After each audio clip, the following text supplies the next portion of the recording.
بسم اللہ الرحمن الرحیم۔ السلام علیکم ورحمۃ اللہ وبرکاتہ۔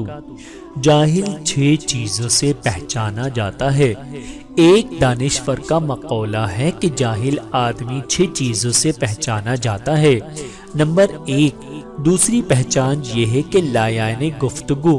کسی صاحب عقل کے لیے یہ مناسب نہیں کہ وہ بے فائدہ گفتگو کرے، بلکہ اس کو صرف کارآمد گفتگو کرنا چاہیے۔ وہ گفتگو دنیا کے نفع سے متعلق ہو یا آخرت کے نفع سے۔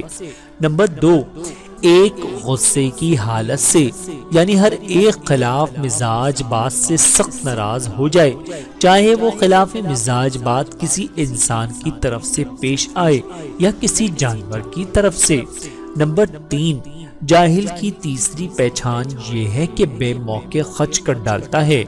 جاہل ہونے کی یہ بھی نشانی ہے کہ جس جگہ دولت کے خرچ کرنے کی ضرورت ہے وہاں پر دولت خرچ نہ کرے، اور جس جگہ ضرورت نہیں ہے اس جگہ دولت خرچ کرے۔ نمبر 4، جاہل ہونے کی ایک نشانی یہ ہے کہ انسان ہر قسم کے راز کی گفتگو اور ضروری بات ہر کسی اور ناقص سے بیان کرتا پھرے۔ نمبر 5، پانچویں نشانی جاہل کی یہ ہے کہ ہر ایک شخص پر اعتماد کرے۔ نمبر 6، دشمن اور دوست اور اپنے پرائے میں کوئی فرق نہ کرے۔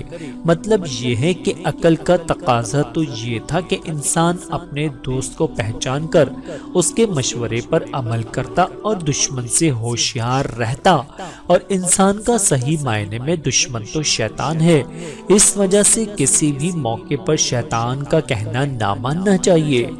اللہ تعالیٰ سے دعا ہے کہ اللہ تعالیٰ ہم سب کو سمجھنے کی اور عمل کرنے کی توفیق عطا فرمائے۔ آمین ثم آمین۔